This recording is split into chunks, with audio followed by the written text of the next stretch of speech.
Julian Council from Locked On Panthers joins us. Julian, let's start with something positive in my mind. How do you think Cam Newton did compared to your expectations heading into Sunday's game? If you would have told me this morning that Cam Newton was going to be 21 for 27 and have 3 touchdowns, I would be all about that. Please sign me up for this Cam Newton performance. The arm looks just fine. The throw to Christian McCaffrey was elite, like Matt Rule said after the game. He looked pretty good. I don't want to say fantastic because certainly there were some other throws that he left out there, and you would have loved for him to have the storybook ending of getting the game-winning drive in his homecoming. And he had talked about last week, you can't tell a lie this good. Unfortunately, the lie wasn't good enough this week for the Panthers to win this game. But considering that he's only been here for 10 days, and that Matt Rule also mentioned that he doesn't have a full understanding of the 2-minute offense, or at least hasn't gotten enough reps there, and only had 1 week of first-team reps, at least getting the majority of them, I thought Cam played really well. And this is what you need out of him moving forward. I would have thought that given this performance, waking up this morning, that Carolina would win this game. But unfortunately, that wasn't the case, though. But if Cam plays like this moving forward, it's certainly going to allow them to have the opportunity week in and week out to come out on top and win more games down the stretch. All right, well, I thought the defense was going to show up like they have pretty much every other game this year, but they gave up 190 rushing yards, and when you combine third and fourth down tries for Washington, they were 8 of 15. So where does the blame lie for this defensive performance? Well, that's what we do after every loss, right? We have to play the blame game. We're going to blame the defense for this one, giving up 27 points. And really, it's not like they gave up a ton of yards today or a ton of points. Like, they didn't give up 40 or 30-plus points today.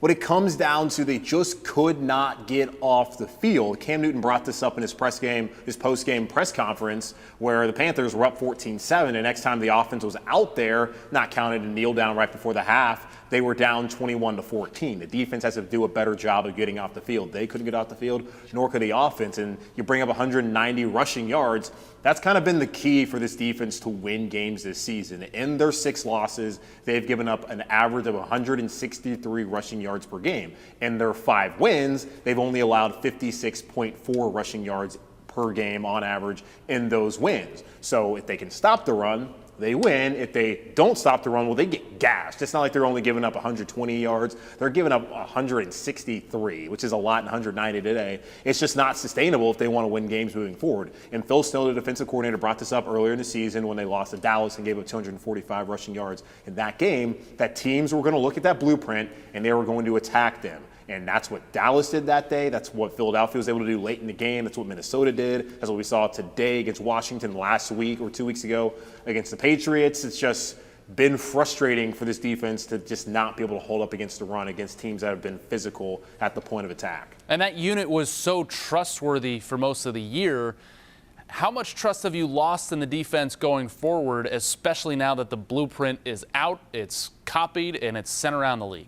I mean, we just saw them last week play fantastic against the Cardinals. And you can say, well, they only had Colt McCoy. Kyler Murray didn't play. Nuke Hopkins didn't play.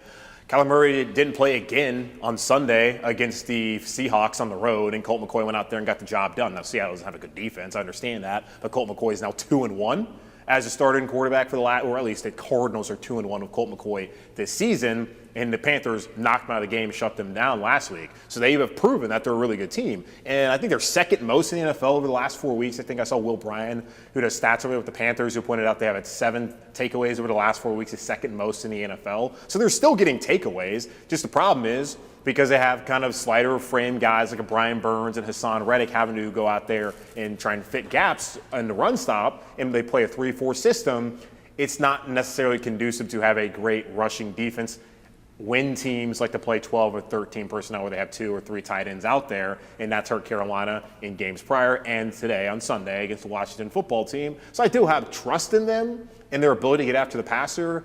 But when teams want to line up and run the football on them, well, they've proven that when they're dedicated to it, they can certainly do that. And that's going to be difficult moving here in December and January, where it's going to be bad weather and they're going to need to control the line of scrimmage in order to win games. And I don't know if I have ultimate trust in this defense stopping the run moving forward in the final 6 weeks of the season.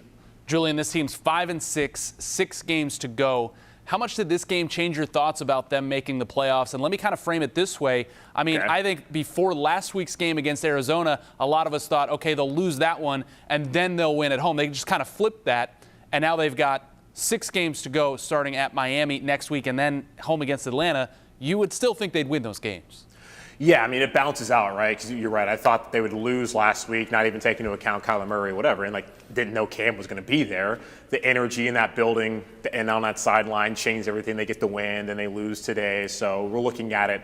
If they can beat Miami, who's won back-to-back games against the Ravens on Thursday night and then the Jets, they have to feel good about themselves. So you go to Miami, win that game, get to 500. You have the bye week. Cam understands the offense more. Maybe the defense can try and get healthier, figure out some concepts of how they can stop the run moving forward. Beat the Falcons at home. You're looking at 7-6 going the final 4 weeks. You got you got one more home game against Tampa. You got to go at Tampa. You have at New Orleans, who has not looked good recently, and at Buffalo, who got destroyed at home against the Indianapolis Colts.